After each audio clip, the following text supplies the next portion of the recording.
Bapak Ibu, mari kita mendengarkan pembacaan firman Tuhan dari Kitab Kejadian 8 ayat 1 sampai 22.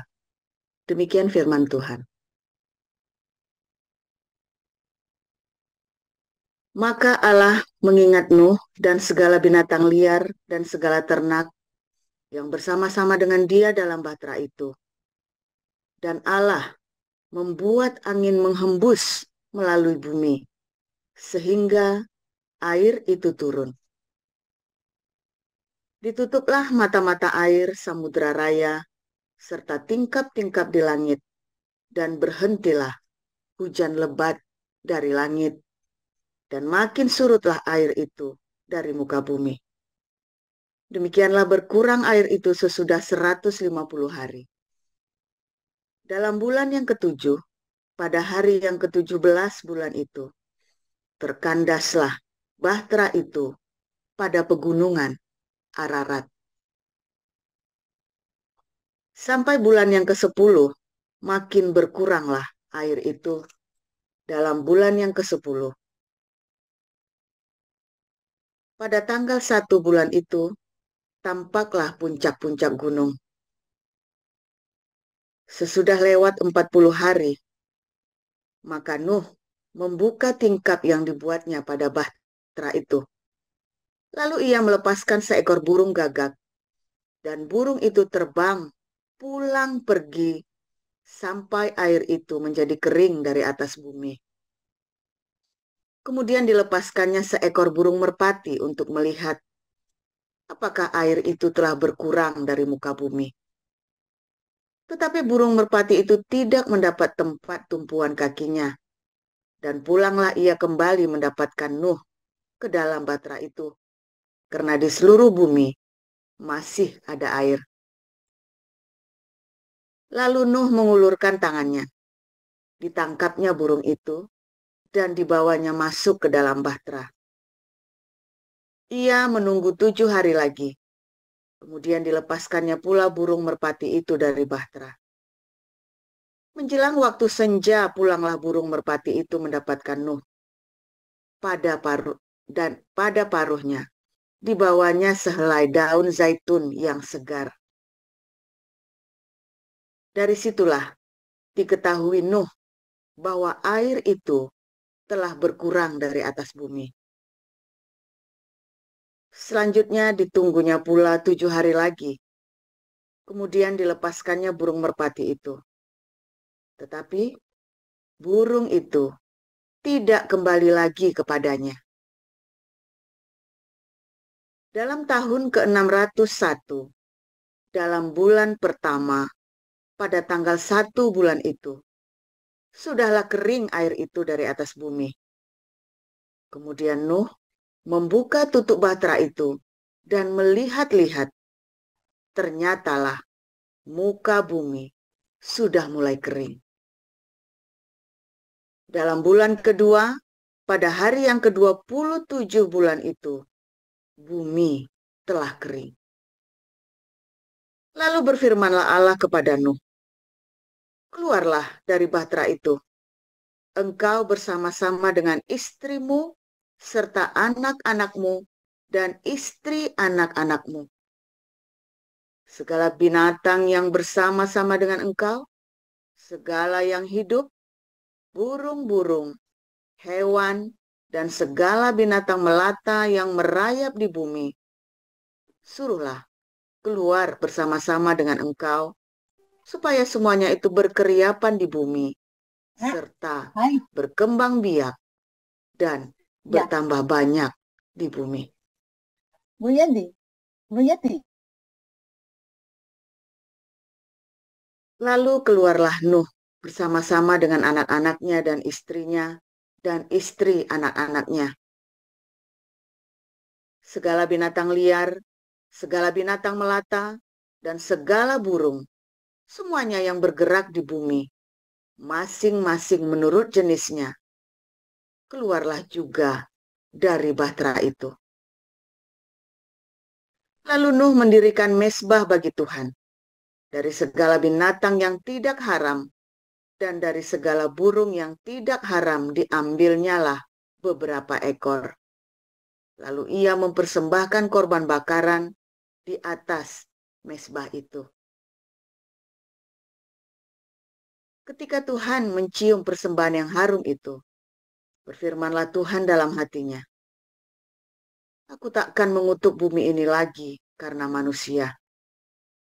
Sekalipun yang ditimbulkan hatinya adalah jahat dari sejak kecilnya. Dan aku takkan membinasakan lagi segala yang hidup seperti yang telah kulakukan. Selama bumi masih ada, takkan berhenti-henti musim menabur dan menuai, dingin dan panas, kemarau dan hujan, siang dan malam. Demikian. Ya, selanjutnya silakan. Maaf tadi diralat Ibu Yeti. Tesalonika 5 ayat berapa, Pak? Ya, Ibu dari itu ya, dari bentar 1 Bu. Tesalonika 1 5 Tesalonika 5 1 sampai 28. 28, oke. Ya, 1 Tesalonika kameranya. 5 ayat 1 sampai 28.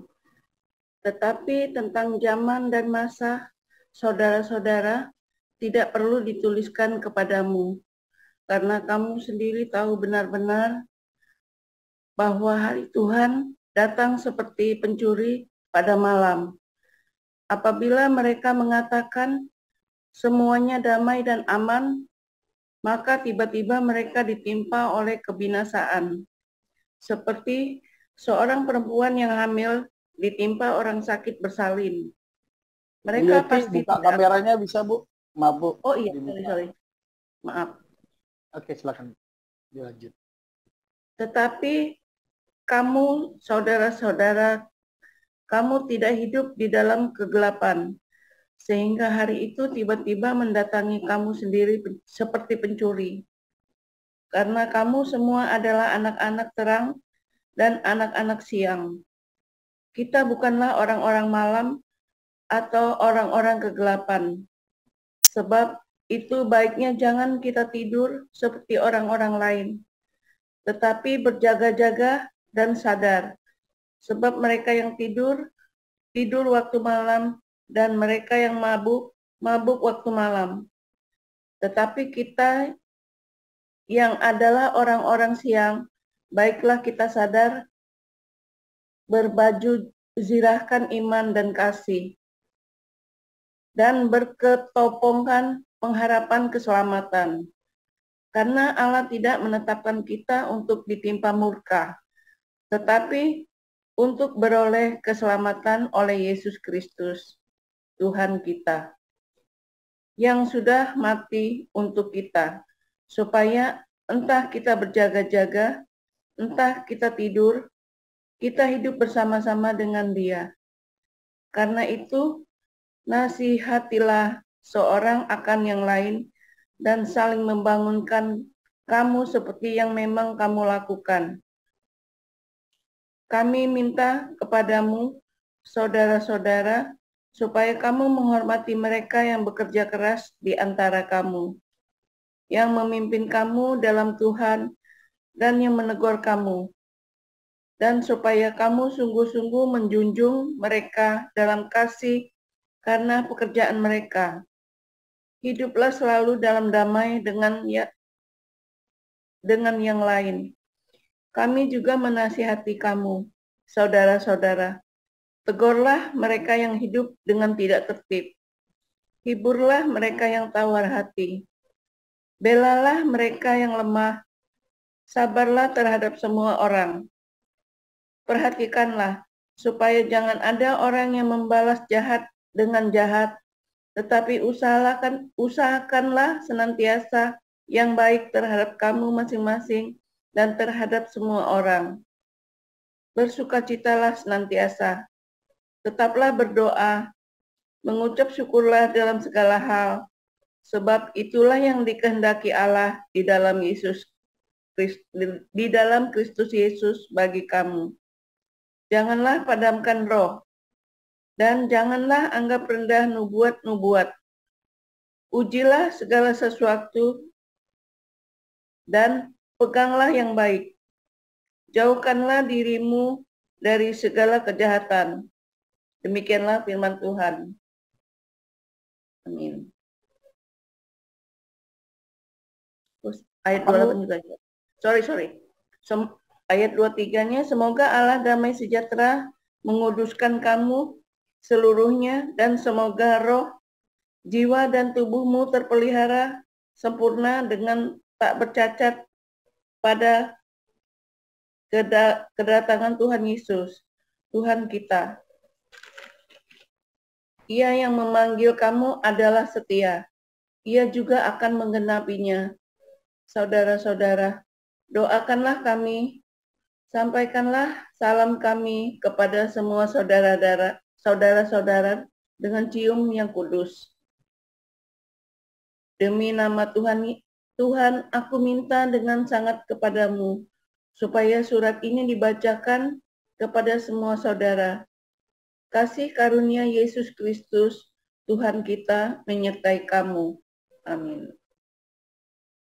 Amin. Terima kasih Ibu Nerliana, Bu Yeti, Bu Yeti. Terima kasih Pak Mulia. Firman Tuhan judulnya pagi ini, Merpati Israel untuk Dunia. Silakan Pastor Paul.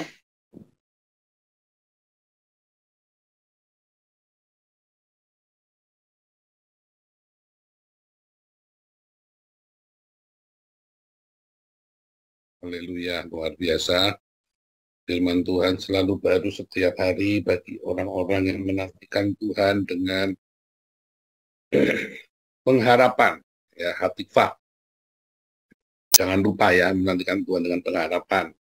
Tadi malam, ya, kita sudah belajar ya tentang Yesus, Yesua, Isa itu adalah politik kekuasaan, ya, untuk berusaha memanipulasi, sehingga memanipulasi kebenaran, ya saudara ya, dengan menggunakan agama sehingga bisa dipelintir-pelintir kebenaran itu ya. Ajaib ya. Bangsa Roma ya yang memelintir kebenaran, ya kan, sehingga sosok Yesua atau Yesus ini menjadi bias ya. Kemudian orang Arab menjadikan Isa, sehingga tambah bias lagi, saudara ya. Sehingga kita kehilangan sosok Yesus yang sebenarnya. Lalu orang menjadi Kristen, ya hanya buat klub ini saja, hanya buat bikin perkumpulan saja. Bukan jadi Kristen, bukan gaya hidup, bukan menjadi jalan hidup manusia, tapi jadi perkumpulan. Agamamu apa? Ya, kalau ada minoritas, saya Kristen sampai nunduk. Nggak berani kan? Saya kalau ngeliat orang-orang begini, mah munafik begini, ya. Ya kan? Kalau mengakui Yesus, kita harus berhikmat, bro. Yang penting kelakuan kita. Intinya kamu itu tidak punya iman. Ya kan? Nah, bagaimana? Tapi kan daripada saya ngaku-ngaku orang Kristen tapi kelakuan badak, justru kamu berarti ngaku Kristen kelakuan badak, kamu bukan Kristen, saudara ya. Seorang pengikut Kristus diketahui bukan karena dia Trinitas Oneness Unitariannya, bukan karena atribut-atributnya dia loh, saudara. Seorang dikenal menjadi pengikut Yesus oleh dunia, ya otomatis dunia akan melihat kamu adalah pengikut Kristus ketika cara hidupmu, saudara ya, dengan gaya hidupmu, dari buah rohmu, maka mereka akan tahu kamu ini pengikut Kristus. Ya. Tetapi di satu pihak, surga mengenalimu sebagai pengikut Kristus juga dari buah rohmu, ya, yang bermuara, ujung-ujungnya adalah apa? Diakoniamu, saudara. Ya, sedekahmu yang gila-gilaan. Sedekah yang dengan disertai ketulusan hati, ya, bukan jual pesona, bukan ya, bukan untuk gagah-gagahan, bukan, tapi memang dari hati yang benar yang menghasilkan sedekah itu, ya, ada aletheia di sana. Makanya harus kasihmu itu kasihnya Kristus, Karena orang yang charity, Angelina Jolie itu juga nggak percaya Yesus, juga bersedekah, saudara ya. Charity dia ya, seorang filantropik ya. Banyak ya orang-orang yang suka bersedekah banyak-banyak begitu, tapi nggak mengenal Yesus, ya kan? Tetapi yang memalukan, orang ateis saja percaya, apa yang tidak percaya Yesus saja bisa berfilantropi, bisa bersedekah sedemikian rupa. Anda ini yang katanya ngaku-ngaku pengikut Yesus, pelitnya minta ampun. Kan lucu kan?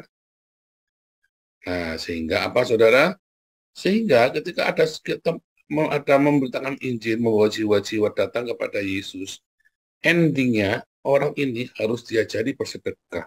Sebelum kamu ajari dia sedekah, sebelum dia melakukan sedekah, jangan ditinggal, saudara. Didampingi, kecuali dia yang pergi. Tapi kalau dia terus begini, tangannya minta, berarti dia belum lahir baru. Ya, amati deh. Wah, saya sudah amatin bolak-balik. Saya berapa kali ngelihat ya yang saya baptis itu. Begitu dia hidupnya penuh dengan cinta, ini orang sudah lahir baru. Dan biasanya stabil hidupnya, saudara ya. Tapi orang ini yang terus begini, biasanya dia belum lahir baru, saudara. Ya, itu beneran. Itu beneran. Otak saya miskin, nggak urusin kamu miskin, kamu bisa berbagi, sudah diajarin tiap hari. Kamu dapat sembako, tiap hari dapat jatah sembako, waktu masak, sisakan 1 bungkus yang baik. Kasih orang yang lebih miskin, yang lebih nasibnya lebih buruk dari hidupmu. Banyak, ya. Kan nggak mungkin satu kota kamu paling buruk nasibnya, itu nggak mungkin, saudara. Apalagi kalau kamu dapat sembako tiap bulan, dikirim sembako, kasih kuota. Nggak mungkin kamu hidupnya paling miskin di kotamu, tidak mungkin. Karena kamu sudah ada jaminan, kamu bisa mendapatkan yang baik. Ya, saudara ya. Nah, itu ya. Saudara, ketika Nuh, ya, ketika Nuh itu, dia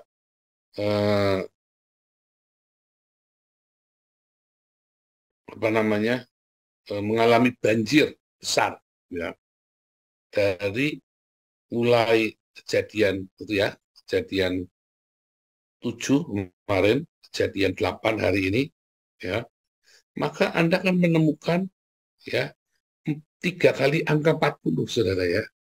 3 kali 4, 3 kali 40. Ya, ingat angka 4 itu apa, saudara? Itu angka masa pencobaan. Bukan tribulasi antikristus, bukan ya, pencobaan dalam kehidupanmu. Ya, bukan masa aniaya, bukan ya. Kalau masa aniaya itu berapa, saudara? Masa aniaya itu 42 bulan. Ya. Kalau masa bersaksi 1260 hari. 1260, 12 dan 6. Ya. Tapi kalau masa penderitaan 42 ya angkanya. Kalau 40, ya tadi kan 42 aniaya. Kalau 40 itu adalah pencobaan dalam hidupmu. Entah itu kemiskinan, entah itu apa namanya, rumah tangga, konflik, entah macam. Ya, padang gurun hidupmu. Ya, masa-masa kamu yang udah karu-karuan ya, pokoknya ya, macam-macam lah. 40, tapi ini kali 3, saudara ya. Hujan itu, air itu menguasai bumi. Ya, 40 air. Padahal banjirnya kan 150 hari, saudara. Dan Nuh di dalam kapal itu 1 tahun loh, baru keluar. Ya, dari mulai tanggal 17 bulan 2 sampai tanggal 1 bulan pertama. Ya, oke kan? Lihat Pak yang kejadian 9-nya itu ya.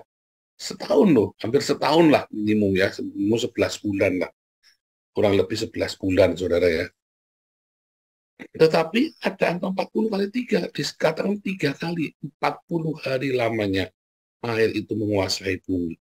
2 kali, dan yang ketiga, ya di kejadian 8, setelah Nuh mengirim burung gagak, burung merpati, lalu 40 hari lamanya dikirim.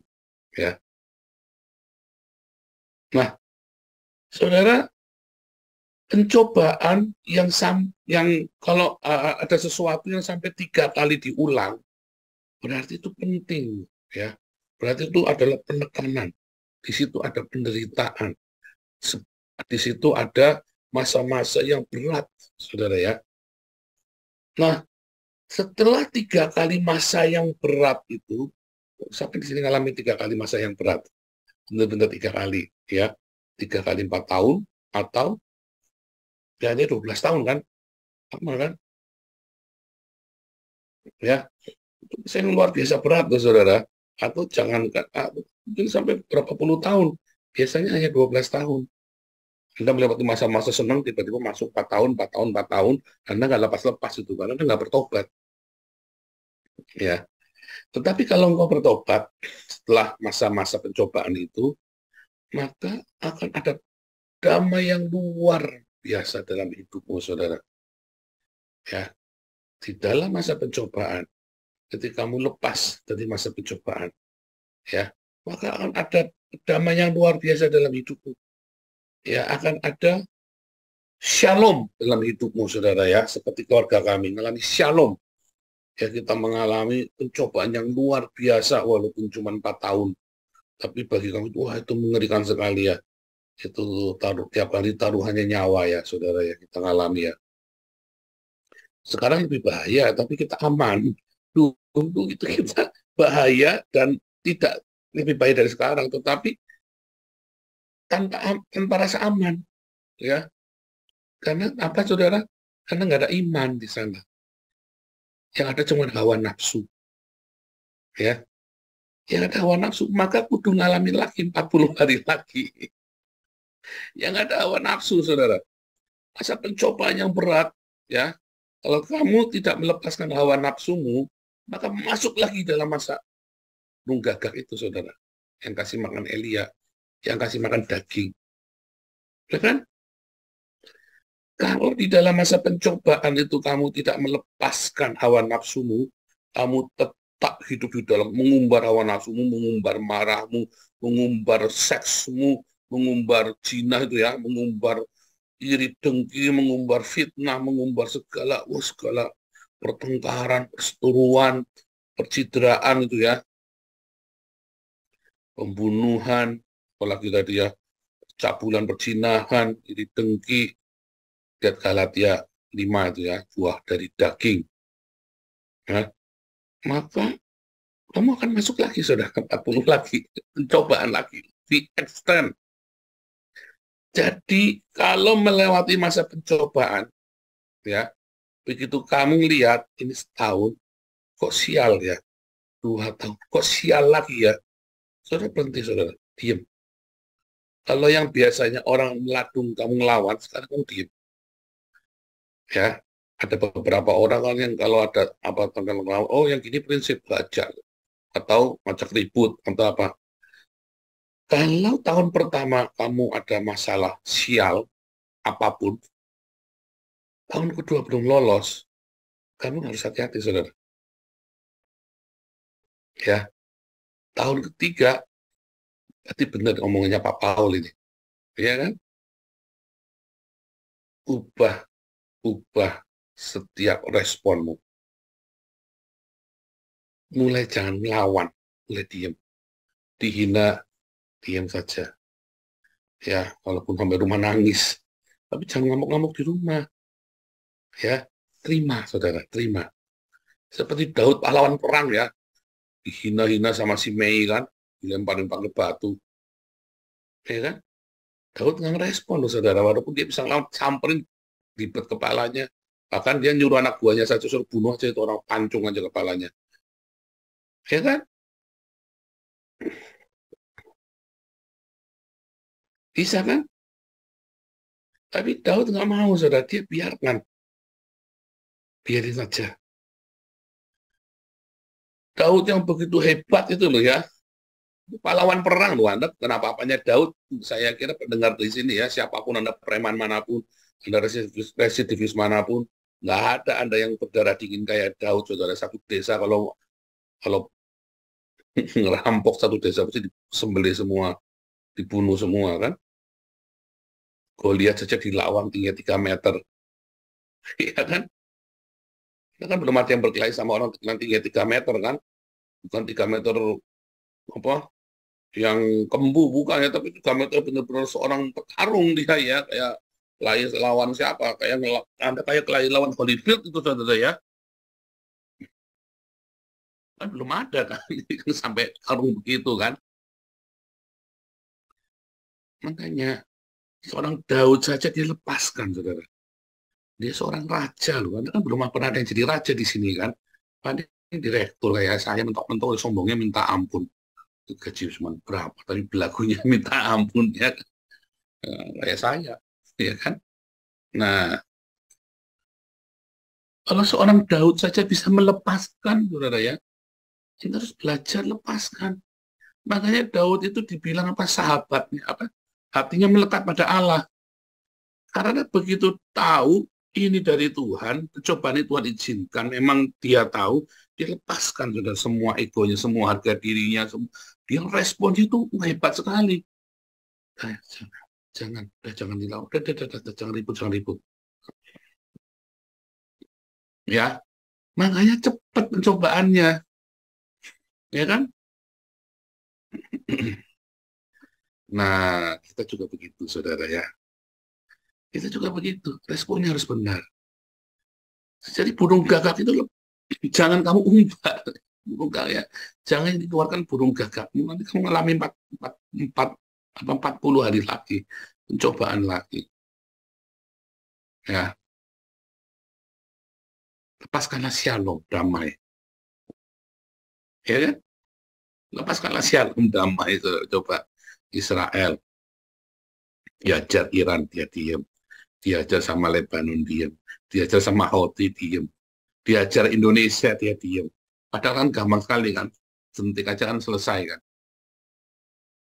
Diam. Nanti Anda lihat ya. Tiba-tiba damai keluar dari Israel. Saudara. Kalau diajar Hamas, mungkin nggak diam lagi. Gimana itu kan mau ngelepasin Sandra. Tapi kan diajar di Lebanon, dia nggak rugi apa-apa. Cuma keganggu saja. Diganggu ya sama, diganggu bolak-balik ya. Negara-negara sekitarnya ya. Tapi dia lepaskan damai kepada Arab, lepaskan damai kepada Mesir, lepaskan damai kepada Maghribi, negara-negara Afrika Utara ya, Maghribi, dia lepaskan damai. Dia tawarkan damai kepada semua orang. Ya, sama Turki, segala macam. Waduh, itu kalau mau dilawan habis, saudara. Ya, dia lepaskan damai. Ya, responnya benar. Nanti Anda lihat ya, ini nanti habis ini tuh bisa tiba-tiba damai sekali ya. Nanti bisa tiba-tiba damai yang luar biasa di Israel, saudara. Dan akan jadi negara yang sangat diberkati luar biasa. Karena nggak rese, nggak kayak Indonesia, senggol dikit ngamukan, senggol Malaysia ngamuk, senggol Singapura ngamuk, ngamukan. Padahal nggak ada, itu ya, padahal nggak ada kemampuan apa-apa. Kita ini banyak ketakilan ya, saudara ya. Nggak punya ketakilan, nggak punya kemampuan apa-apa, tapi rasanya paling hebat ya. Bacok, senggol bacok ini orang-orang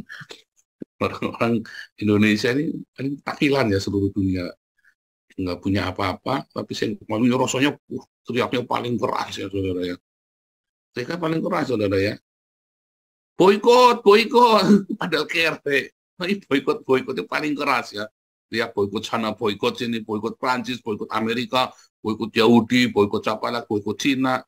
Dan kere ya, teriaknya sok-sokan paling keras. Tiba-tiba diboikot, langsung habis, langsung nangis-nangis. Wah, mana PBB, mana human rights? Teriak-teriak kan begitu, saudara ya. Nah, jangan ya, kita jangan, itu namanya mental pecundang. Ya. Sering saya contohin ya. Mental pecundang itu Anda takut sama yang berkuasa, sama yang lemah, Anda nginjek. Anda pengen tahu Anda pecundang apa enggak? Apakah Anda nginjek orang yang lemah, kalau ada tukang beca, tukang parkir, salah ngomong, dipisui nggak sama kamu? Coba kalau kamu ngeliat ada pejabat, berani nggak misuin? Nah, kalau Anda pengen tahu, Anda bukan pecundang, datangi pejabat, dipisui, saudara. Namanya bukan pecundang, sombong. Iya, pejabat nggak salah nggak apa, tiba-tiba dipisui. Itu namanya compong, saudara. Tapi kalau Anda ada orang lemah, Anda injak pembantu rumah tangga kamu aja contoh nih. Ya, kamu injak apa enggak? Nanti kalau ada orang kaya datang ke rumahmu, ya, oh iya, Pak, oh iya, oh iya, Pak, aduh, ya, dong, ya, ada orang miskin, sudah jijik. Ada nggak yang begitu, saudara? Saya pernah lihat pendeta begitu ya, malah sama orang jemaat yang kaya, waduh, saudara ya, malah sama jemaat yang miskin, oh ya, buru-buru dia, nggak mau. Ya, saudara ya, itu mental pecundang. Ya, itu mental pecundang. Nginjek yang di bawah, kalau punya utang, sama gitu kan.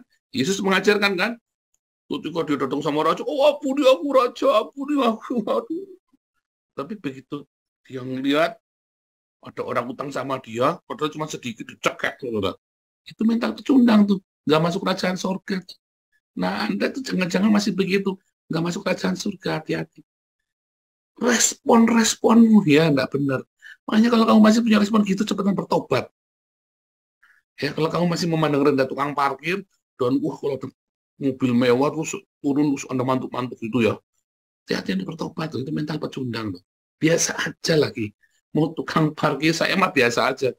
Mau tukang parkir biasa, Anda harus biasa praktek biasa saja. Ya, kasih tahu ya, kalau ada tiba-tiba lagi kecelakaan, yang nolongin bukan pejabat itu, tapi tukang parkir itu, saudara. Yang nolongin kamu lagi tiba-tiba kamu disambit begal itu, tukang parkir itu yang nolongin banyak kan ya. Saya sudah mengalami banyak yang begituan ya. Saudara ya.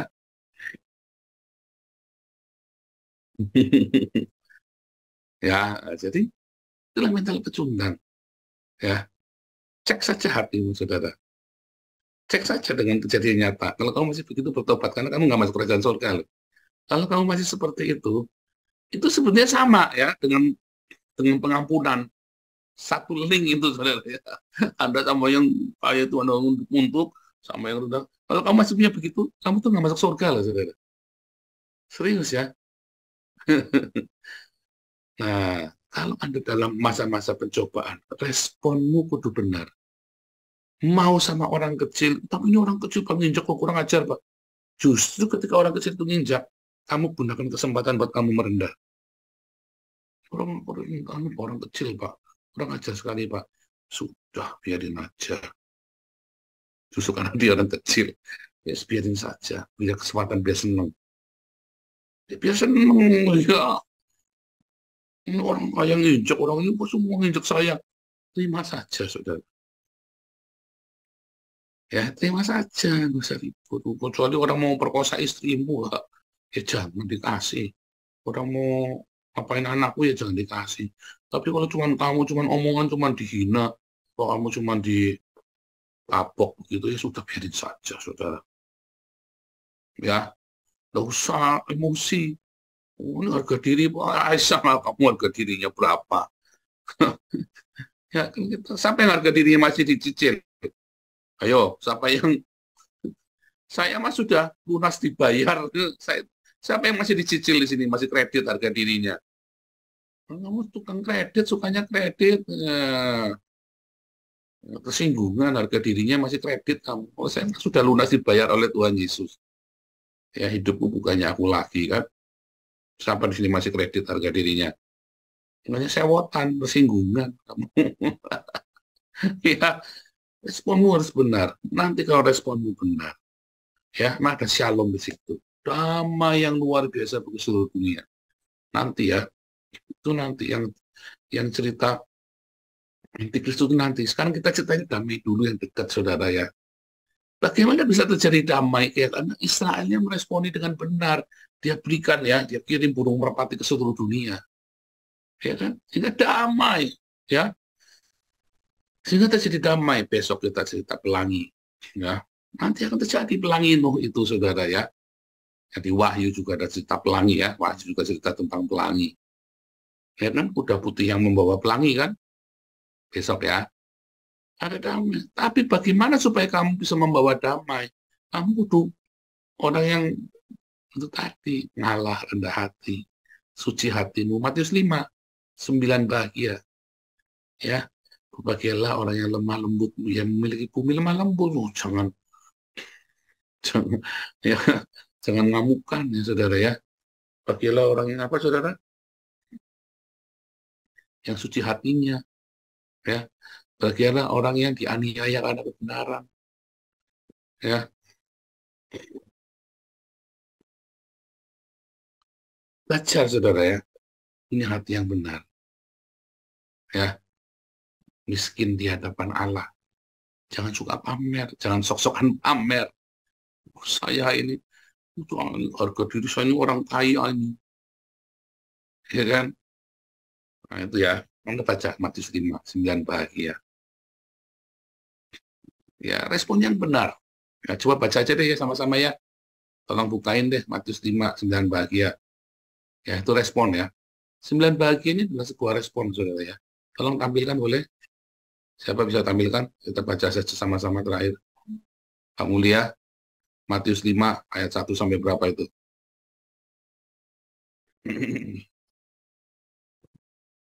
Kan, tampilkan.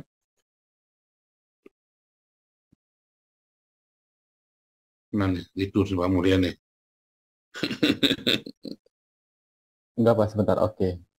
Nah, Matius siap. 5.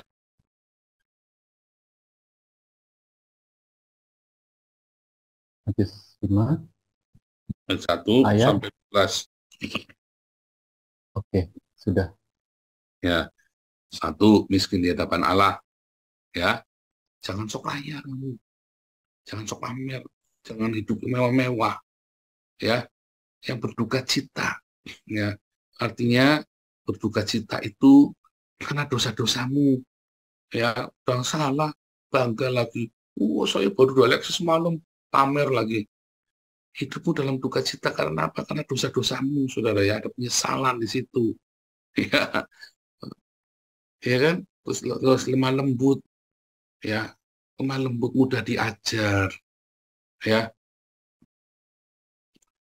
terus lemah lembut itu juga artinya rendah hati ya, saudara ya. Rendah hati. Lemah lembut itu artinya rendah hati, memiliki bumi. Orang yang lapar haus kebenaran, karena mau belajar terus ya, karena akan dipuaskan. Ya, dan kebenaran jadi apa juga sadek ya, bersedekah ya, murah hatinya. Makanya lanjutannya hati lemah lembut, mudah diajar, terus dia mau dengan sengaja belajar dan akhirnya murah hatinya. Dia bersedekah setiap hari, saudara ya, suci hatinya, dia melihat Allah. Terus 9 ya, membawa damai. Makanya kamu bisa membawa damai karena tadi ya, kamu rendah hati, kamu nggak suka pamer, kamu juga meratapi dosamu, menyesali ya, dan mau bertobat.